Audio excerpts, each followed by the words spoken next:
Bonjour à tous et bienvenue dans cette nouvelle vidéo. Précédemment, on avait installé en fait Debian sur un mini serveur que j'allais utiliser en fait pour plusieurs cas d'usage. J'avais évoqué brièvement en fait dans cette vidéo le fait que j'allais utiliser Proxmox dessus pour pouvoir justement facilement en fait cloisonner ces différentes activités. En fait, Proxmox c'est quoi? C'est un utilitaire, on va dire, qui nous permet de simplifier la création de machines virtuelles ou de conteneurs sur un node physique. C'est assez idéal si on veut justement utiliser un même serveur physique pour, par exemple, mettre en place un serveur de domotique comme moi et à côté peut-être mettre un serveur web ou un serveur multimédia, un NAS, peu importe quoi. C'est une bonne solution finalement pour cloisonner ces différents types d'activités. On était parti du coup sur l'installation d'un serveur Debian. En fait, je me suis rappelé entre-temps que Proxmox en fait fournissait de base en fait une image, un OS qui est basé sur Debian, je pense, mais qui est préconfiguré en fait pour fonctionner de façon optimale. Donc en fait, plutôt que de partir sur une installation de Debian Vanilla et d'installer tous les paquets qu'il faut en fait pour avoir un Proxmox fonctionnel, je me suis dit que c'était peut-être plus simple simplement de réinstaller ce serveur avec cette version, cette OS en fait optimisée pour Proxmox quoi. Donc, du coup, je vous propose en fait de partir plutôt là-dessus. Donc ce qu'on va faire déjà dans un premier temps, c'est de euh, télécharger cet ISO. Alors là, on est dans un navigateur web. Je pense que la première chose à faire, Proxmox, c'est de chercher le site de Proxmox. Ça m'a l'air bien ça. Ensuite, je suppose que dans la partie de download, on peut trouver leurs différents OS. Est-ce que c'est le Proxmox Installer? Bon, écoutez, hein, ça m'a l'air pas forcément mauvais. Donc on va faire ça, on va télécharger en fait cet ISO, ensuite on va le télécharger, on va le copier plutôt sur la clé USB en fait de la même façon qu'on avait fait dans la précédente vidéo, et ensuite on ira l'installer sur le serveur. Donc je vous reprends une fois le téléchargement terminé. À tout à l'heure. Bon, et bien nous revoilà, c'était très rapide, hein. Le téléchargement a dû prendre, je sais pas, une trentaine de secondes pour 1,2 Go, bon c'est plutôt cool. Donc maintenant la seconde étape, ça va être de copier cet ISO sur la clé USB. Donc pour ça, je prends une clé USB tout à fait normale. Je vais la brancher. Hop, elle est où? Elle est là. Alors attendez, je vais vous montrer un peu. J'ai un peu innové dans mon setup d'installation. Hop, j'ai rajouté une caméra branchée sur mon téléphone que j'utilise comme caméra, quoi. Donc là, je vais pouvoir vous montrer la clé USB. Une belle clé USB tout à fait traditionnelle que je vais brancher en fait sur ce dock là. Le dock Ugreen là devant, là, qui est plein de poussière d'ailleurs. Et en fait, ça va me permettre de facilement pouvoir utiliser la même clé USB et les mêmes périphériques entre mes différents serveurs, quoi. Donc là, je le branche dans le dock. En fait, on peut voir, je peux déjà vous présenter un peu le setup. Il y a beaucoup de câbles, c'est un peu pourri, mais c'est parce que mon bureau est encore en cours d'aménagement, en fait. Là, derrière, on voit mon ordinateur, le Mac, qui en fait, sur lequel je stream, en fait, sur lequel la webcam, là où vous voyez ma tête est connectée, sur laquelle on a vu le client web tourner avant. En même temps, on a là le petit serveur, le petit serveur sur lequel on va installer en fait Proxmox. Et ensuite, si vous regardez sur mon écran, pourquoi j'ai mis aussi cette caméra, c'est qu'en fait, il est splitté en deux. Là où en fait on voit la caméra là qui me filme, on voit ensuite mon écran qui affiche le bureau en fait de mon ordinateur du Mac. Et là, dans ce coin-là, en fait, on voit une fenêtre noire. Et ben, qu'est-ce que c'est que cette fenêtre noire? En fait, c'est la sortie du câble HDMI qui est branché directement sur mon mini PC. Donc pour le moment, on voit rien en fait, c'est normal, c'est parce que le PC est éteint quoi. Mais une fois que ce mini PC sera allumé, en fait, on verra dans ce carré noir en fait le même écran que s'il était connecté en fait directement à un écran traditionnel en fait. Ça me permettra en fait de filmer facilement ce qu'on voit avant d'avoir une connexion SSH et donc de pouvoir la capturer avec OBS qui tourne sur mon Mac quoi. Enfin bon, tout ça pour dire que là, la première étape du coup, c'est de brancher cette clé USB dans le dock. Ensuite, la clé USB, elle devrait être visible sur le Mac. Donc je vais vous restreamer mon bureau. Voilà, là je vais prendre maintenant un terminal et on refait la même commande que la dernière. Voir, hop, ici, la clé USB est branchée. Quand la clé USB est branchée, on a 4 disques qui sont présents en fait sur mon ordinateur. Si je la débranche, hop, on voit que maintenant on en a plus que. Alors attendez, on était où avant? On va faire un peu plus d'espace, on la relance. Voilà, on en a plus que 3, il y a le disque 0, disque 3, disque 7. Je sais pas trop ce que c'est le 7. Mais bon, peu importe, on voit les 3 disques en fait, alors qu'avant on en avait 4 normalement. Attendez, on va relancer la commande avec plus d'espace. On rebranche la clé. J'ai un prompt sur mon Mac qui me dit que le disque n'est pas lisible. Attendez, je pense que je peux vous le montrer. Ouais, voilà.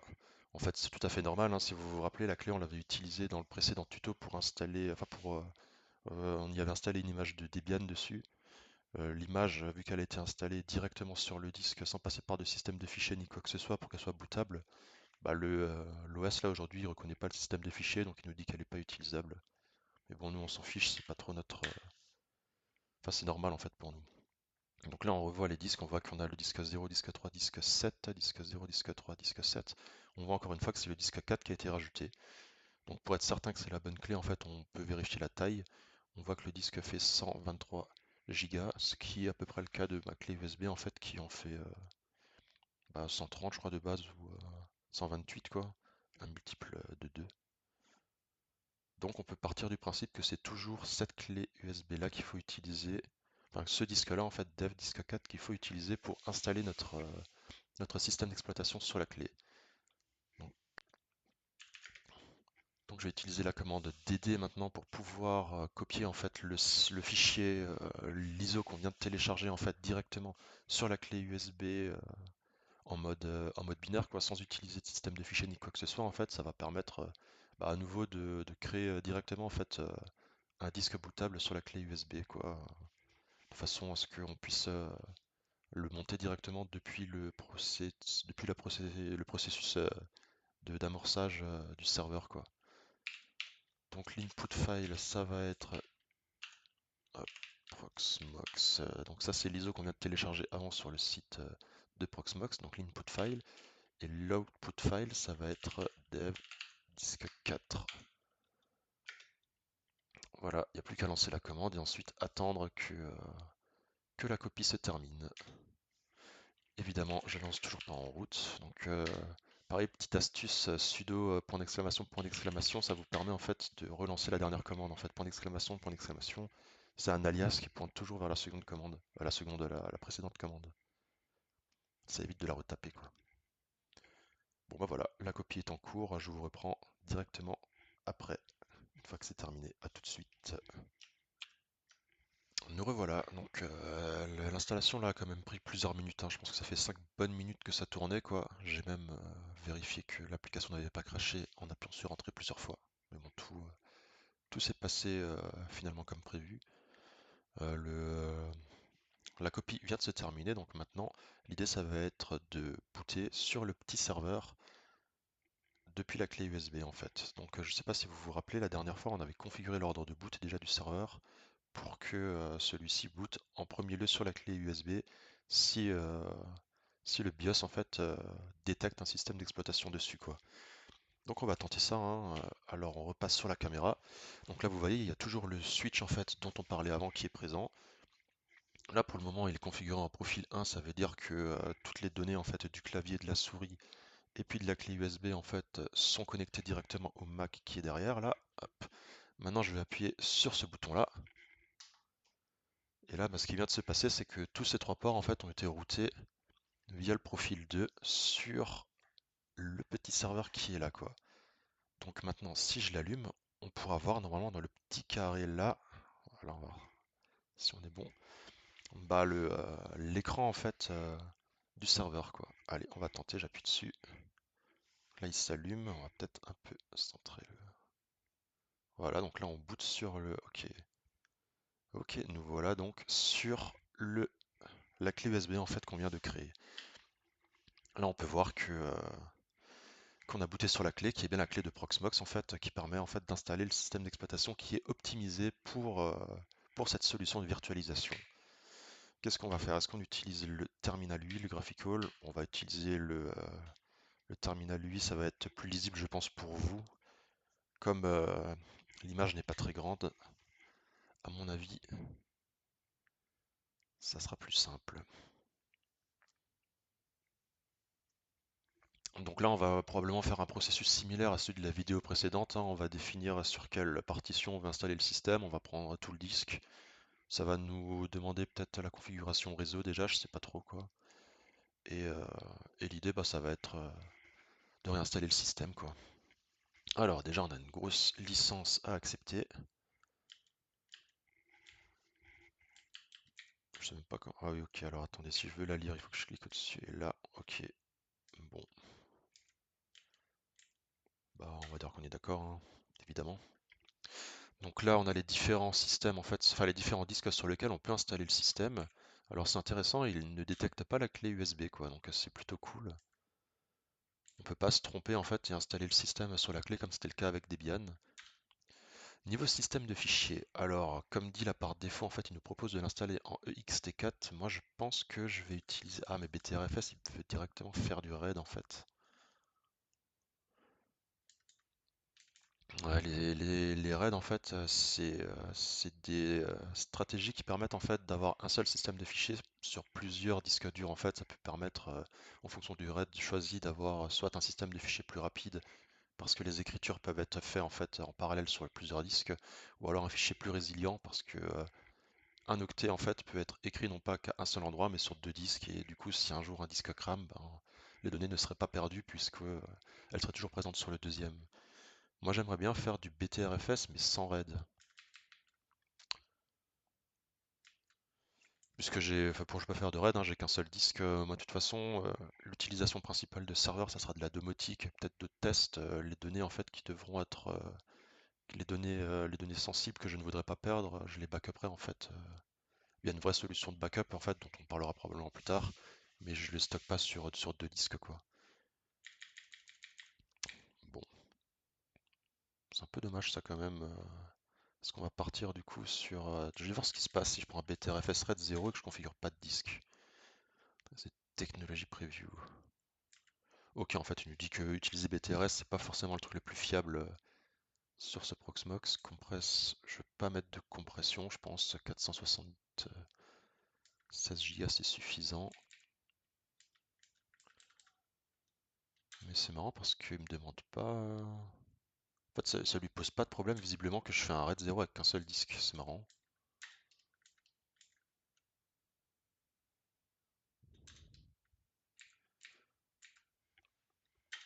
Bon, country France. Pas. Ok, faut le chercher dans la liste. France, Europe Paris, Keyboard, j'aimerais bien. Y a pas le Bepo là? Non. Attendez, je vais juste demander à ChatGPT les différences entre. Ah, faut que je switch sur l'autre ordi. Ah, mais mince, si je fais ça, on va peut-être rester sur celui-là quand même. Je sais plus lequel des deux raids en fait est celui qui permet d'avoir la duplication de données ou bien le système de fichiers qui est partagé sur les deux disques pour plus de rapidité. Mais bon, de toute façon, on pourra toujours changer ça dans un second temps, je pense. Sachant qu'en plus, là, je fais un raid avec un seul disque. Le mot de passe route. Hop, un truc comme ça va être très bien. Administrateur email, je sais pas trop si ça va fonctionner ce truc. Sinon, je vais mettre. Ah oui, mince, en plus, je suis même pas. Ouh là là, attendez, faut que je fasse attention au mot de passe que je viens de taper là, parce qu'il est pas bon du tout. Vu que je ne suis plus en Bepo. Hop, c'est plutôt ça du coup. Ok. Administrateur email. Ouais. On avait appelé mon serveur home service, on va regarder ça. Home. service, arrobase, comment on fait l'arrobase en clavier AZERTY? Arrobase, spyzone.fr. Ok, next, je peux peut-être vous zoomer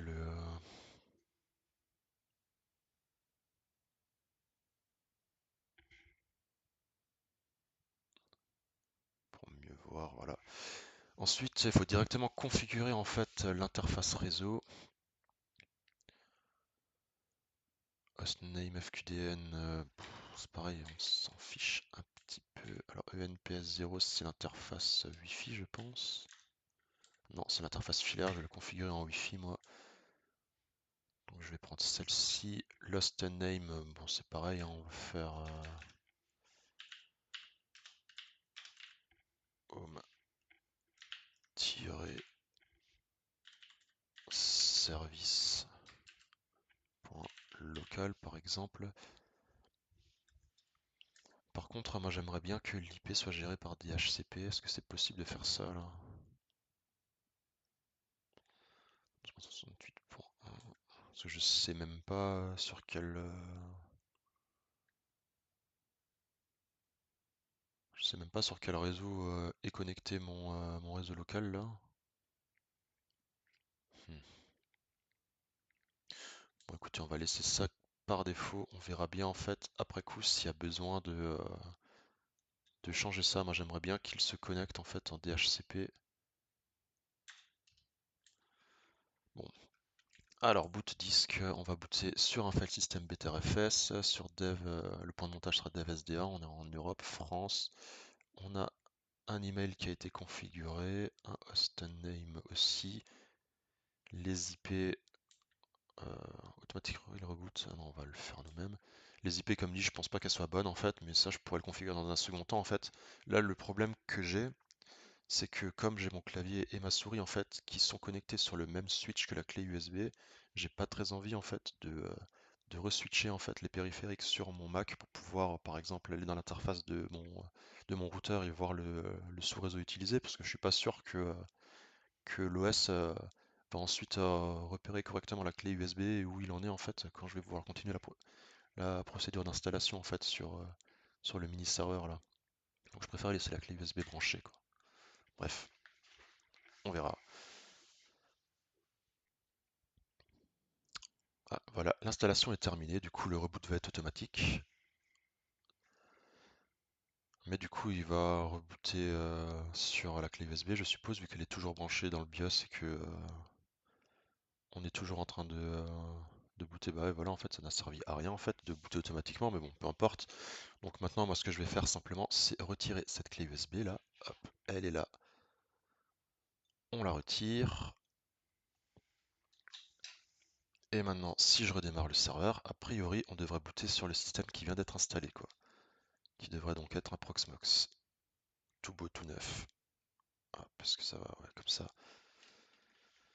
Je redémarre le serveur en appuyant juste sur le bouton, hein, c'est pas la peine de faire un reboot propre, vu que de toute façon il n'y a aucune application qui est lancée qui a besoin de sauvegarder ses données quoi.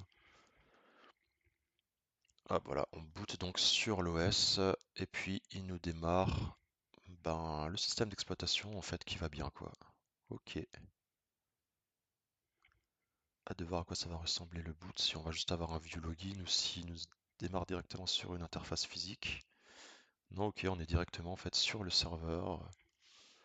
Ok, je sais même pas quel logiciel on a installé. Est-ce qu'il y a un serveur SSH? On n'a pas créé d'utilisateur système non plus. Donc, je suppose que je peux que booter en route. Euh,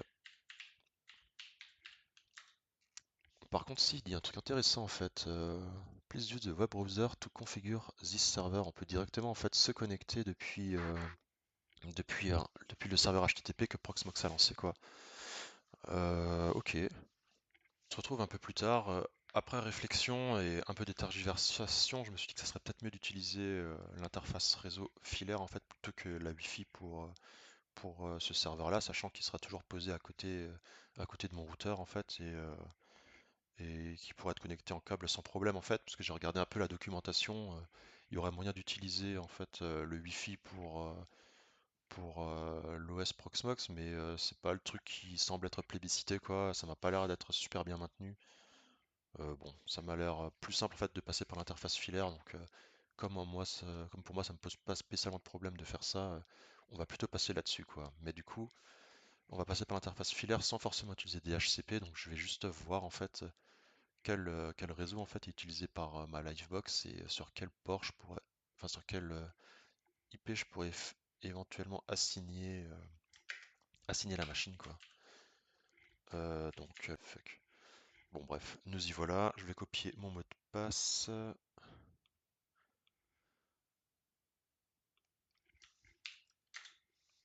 On se connecte sur la Livebox et là en fait on peut voir les différents périphériques qui sont connectés à notre réseau.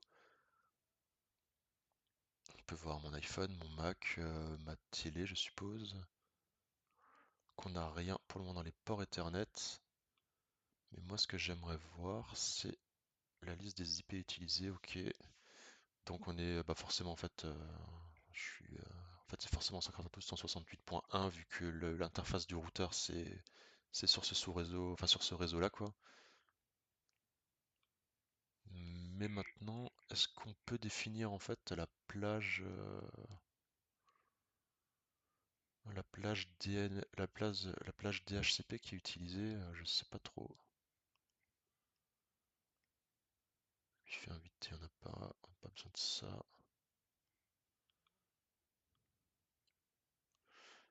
Ok, télé, livebox.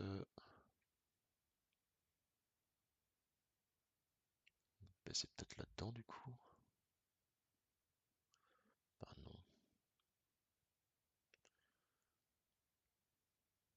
réseau. Ok, on a le serveur.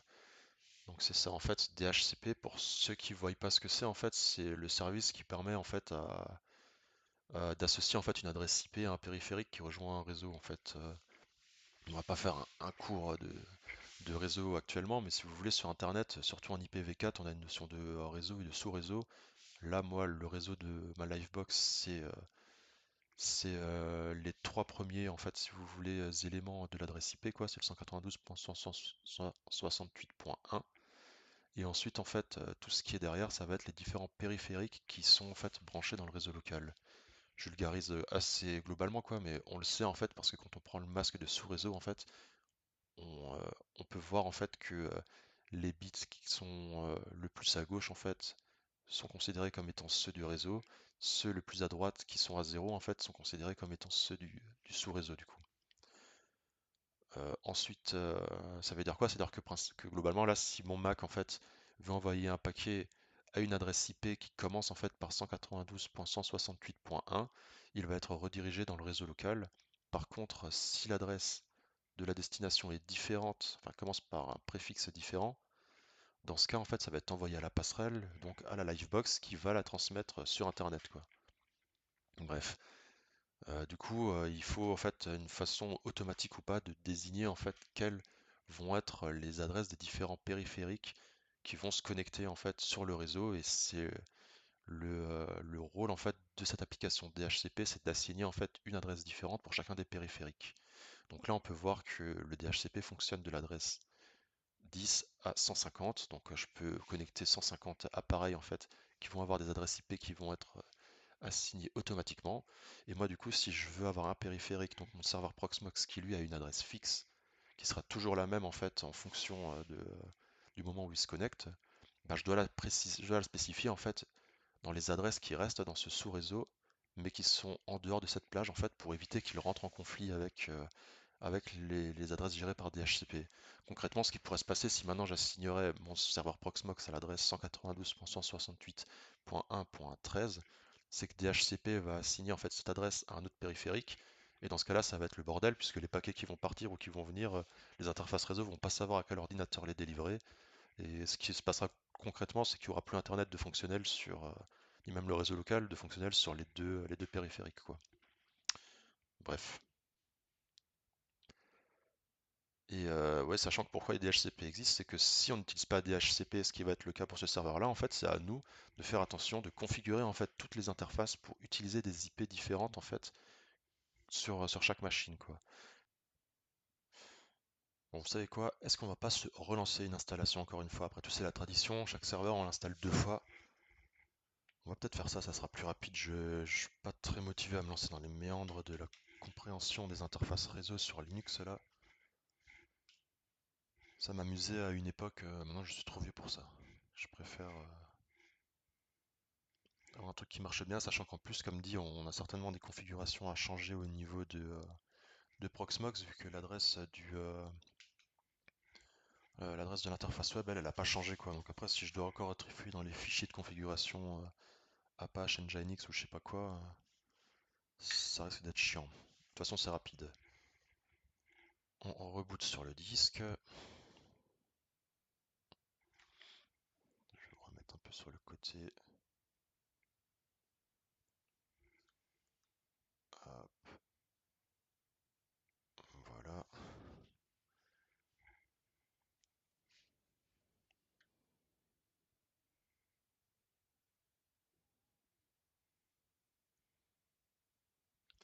Ok, ah, j'ai pris l'interface. Oh non. Et ma souris, elle est pas sur. Bon, au moins on verra les deux en fait. C'est vrai que finalement, c'est peut-être pas forcément plus mal de refaire l'installation en graphique. Du coup, on a de nouveau ce terme d'usage à accepter. Malheureusement, le bouton est invisible. Qu'est-ce que c'est que ça?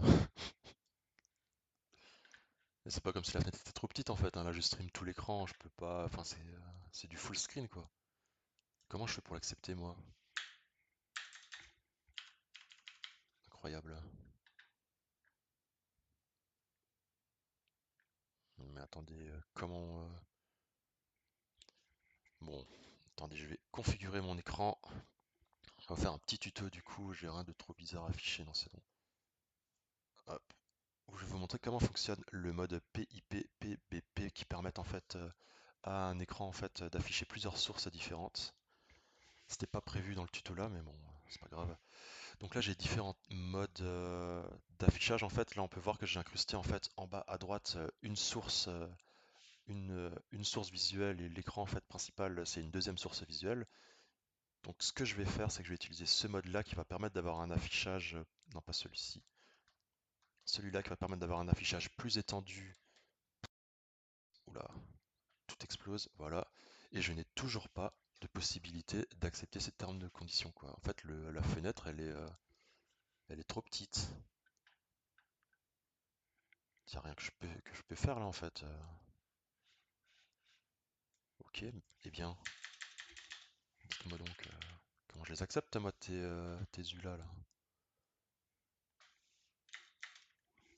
Peut-être que si j'appuie sur Tab, ou j'ai trouvé un stratagème, j'ai appuyé sur Tab, ça m'a fait probablement switcher sur la bonne, sur le bon bouton, quoi. Bon alors attendez, je vais revenir en mode, hop, le mode d'avant là, parce que sinon ça va être un peu trop pourri. Donc on retourne avec la deuxième source en droite.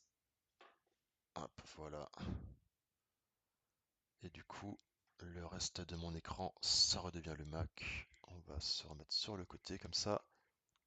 Ok, bon bah alors sachez bien la petite astuce, hein, si vous voulez installer Proxmox en édition graphique, vous verrez probablement pas le bouton d'acceptation de leur licence, donc appuyez sur Tab, ça vous mettra sur le bouton, puis sur Entrée et vous le validerez même si vous le voyez pas quoi. Du coup, où est-ce qu'on en est maintenant? Proxmox Installer, Automatic Partition Hard Disk, ça m'a l'air bien, ouais. Ok, Automatic Hardware Détection, d'accord. Graphical via the Web Browser, très bien. Donc là on peut choisir le disque, la même chose qu'on a vu avant. On choisit le disque SDA1, ok. Les options, on a les mêmes options qu'avant. On va de nouveau utiliser le RAID 0 en BetterFS. Sans compression parce que le processeur, je pense qu'on n'aura pas de problème d'espace disque hein, sur ce serveur-là. Donc les 476 Go seront largement suffisants quoi. Je pense que c'est plutôt le processeur qui risquerait d'être un goulot d'étranglement si je me mets à faire à utiliser ce serveur comme serveur multimédia par exemple, s'il faut décoder du 4K. Donc je préfère partir là-dessus. Par contre, on n'a de nouveau pas le bouton de suite quoi, donc quand même fou ça. Si j'appuie OK, donc je vais de nouveau appuyer sur Tab, puis sur Entrée. Ah bah merde, on est de nouveau là. Donc, Tab, Entrée, ça ne marche plus. tab, entrée, ok. Tab, entrée, non. Tab, j'appuie quand je suis sur tab, entrée, c'est sur précédent. Ok, bon, faut appuyer 2 fois sur tab. Donc je rappuie sur tab. Attends, ah oui, je me trompe de souris. J'appuie sur tab, entrée. Du coup, je vais sur le truc des options. Ça, je sais où je suis. J'appuie sur tab une fois, c'est précédent. J'appuie de nouveau sur tab, je pense qu'on est sur suivant. Ok, waouh. France, on n'est toujours pas avec un clavier. Time zone France.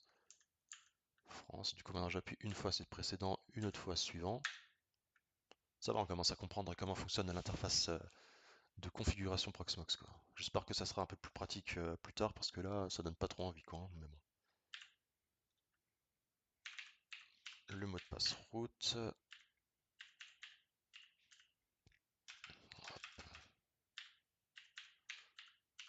Pardon.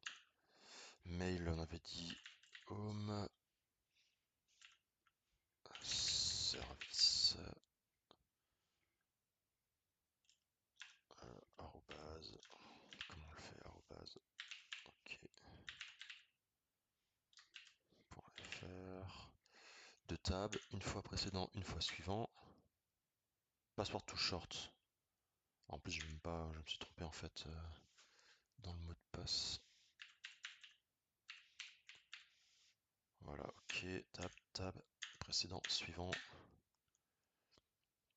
Ok, on est de nouveau dans les interfaçages. Donc là, maintenant, ce que je vais prendre, c'est l'interface filaire. Hostname, ça va être home-service.local. Le point est pas... Oui, c'est parce que je suis en bémol. Home-service.local. Et là, du coup, bah, l'adresse IP, on utilise celle qu'on avait définie avant, donc 192.168.1.160. Et la gateway, ça va être 1.1. Le serveur DNS, bah, j'espère que Proxmox sera capable d'en héberger un lui-même, mais vu qu'il propose l'IP local, je suppose que c'est le cas, hein. Précédent, suivant. Très bien. Le résumé, donc on va être en file system btrfs, disque dev SDA, France, ok. Ouais, ça m'a l'air bien, hein. Par contre, je sais pas où je suis là. Alors attendez, je vais cliquer ici. Hop. Si j'appuie sur Tab, je pense que je suis sur précédent. Tab suivant. Ok. Bon, je pensais que j'étais retourné au début du process, mais on voit en bas que l'installation a commencé, quoi. Très bien.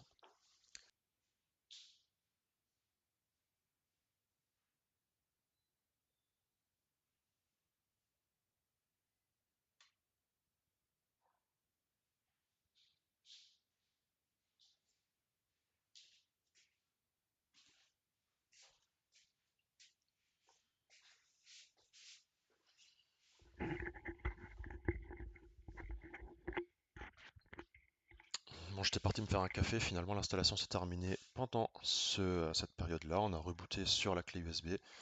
Encore une fois, je la débranche. On va juste rebooter en graphique pour, pour s'assurer que tout fonctionne bien. Et si c'est le cas, on va pouvoir booter en fait sur l'interface réseau, quoi. Enfin sur l'interface réseau, on va pouvoir booter avec le serveur connecté à l'interface réseau plutôt que le port HDMI qui permet d'avoir un affichage, quoi. Ouais. Ok, donc on se connecte. Maintenant, le serveur web serait sur 192.168.1.160. Par contre, c'est le port 8006. Très bien, j'avais pas pensé à ce détail avant.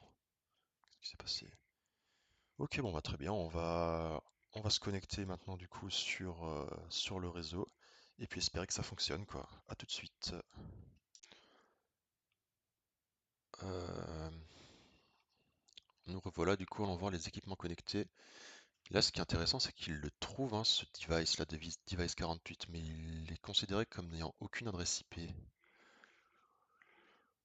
Alors, est-ce que c'est parce que c'est pas l'interface par défaut qui en aurait assigné une?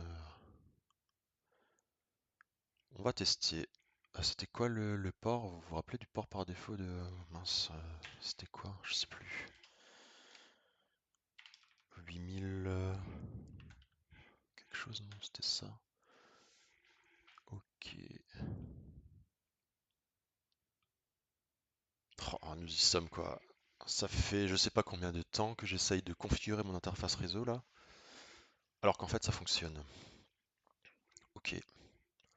Bon ben si jamais vous n'êtes pas très familier du monde de l'informatique, bon ce que j'en doute quand même si vous regardez une vidéo d'installation de Proxmox sur un serveur, ce genre de petits aléas, c'est quand même monnaie courante chez nous quoi. On aime vraiment bien se compliquer la vie, j'ai l'impression dans l'informatique, à se trouver des problèmes où il n'y en a pas.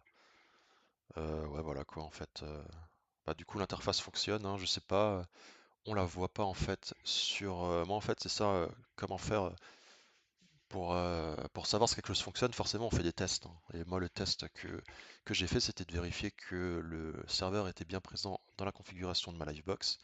Il est bien présent, par contre en fait on voit qu'il n'a pas d'adresse IP qui est assignée à- au device, donc je me disais qu'il était peut-être connecté en fait au niveau Ethernet, mais qu'il y avait un problème avec l'assignation de l'adresse IP. En fait ce qui se passe très probablement, c'est qu'on l'a vu dans la configuration réseau, on a un réseau virtuel qui s'appelle VMBR0 qui lui va être utilisé par Proxmox pour configurer le réseau interne en fait au système d'exploitation pour les différentes machines virtuelles qui vont être présentes dessus. Et c'est cette interface-là qui a une adresse IP qui est associée quoi. Donc là, 168, non 192 pardon, .168.1.160 et l'interface physique, la ENP1S0, elle, on lui a pas associé d'adresse IP, donc je suppose que c'est pour ça qu'au niveau de la Livebox, il considère qu'il n'y a pas d'adresse IP, je sais pas trop. Proxmox s'est bien lancé en fait, donc maintenant on va voir dans les prochaines vidéos comment installer des sous-systèmes en fait sur cette machine pour pouvoir répondre à nos différents cas d'usage, quoi, à commencer par la création d'un petit serveur domotique pour contrôler des choses et d'autres dans mon appartement, quoi. Bon voilà, j'espère que cette deuxième vidéo tout aussi fouillis que la première, j'ai l'impression, mais peut-être un peu mieux montée et réalisée avec un équipement d'un peu meilleure qualité, vous plaira quoi. Et puis on se dit à bientôt pour une nouvelle vidéo. Allez, salut tout le monde.